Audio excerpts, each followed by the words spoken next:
Трогателно бе изпращането и на абитуриентите от випуска 2011 на най-старото витинско училище Цар Симеон Велики. За 129-ти път днес те изпратиха поредния випуск от 70 зрелостници, които поемат по пътя на живота. Картината е ясна – балони, цветя, богата украса и много сълзи в очите и на ученици, и на учители. 12-класниците от гимназията благодариха на всички педагози, които са им помагали през годините да се изградат като достойни хора и споделиха с какво ще запомнят ученическия живот. С много уроци, с много приятели, с много веселба, само хубави спомени. Всички години прекарани в това училище, не знам, аз в момента съм много развълнуван и не мога да мисля. Просто не знам какво да кажа, наистина. Много вълнение просто, не знам какво да кажа. С много весели дни, приятни спомени, моменти незабравими с любимите учители, с нашата класна Силвия Максимо, естествено.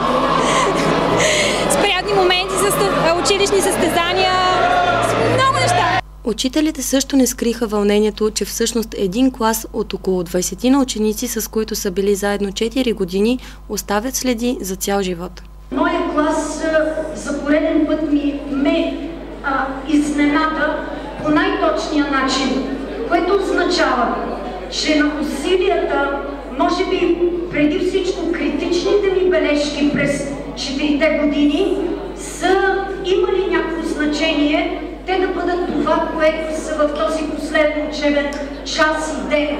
На отличниците по успех и на най-добрите спортисти от училището директорът Венцислав Станев връчи и дипломи. В последният учебен час той се обърна към всички ученици с настойчива молба винаги да помнят своето училище и своите учители. Нека да се усмихнем и да се радваме на прекрасните мигове, които сме имали заедно. Мечтайте, много, ама много мечтайте и много дързайте и дано се сбъднат повечето от вашите мечти.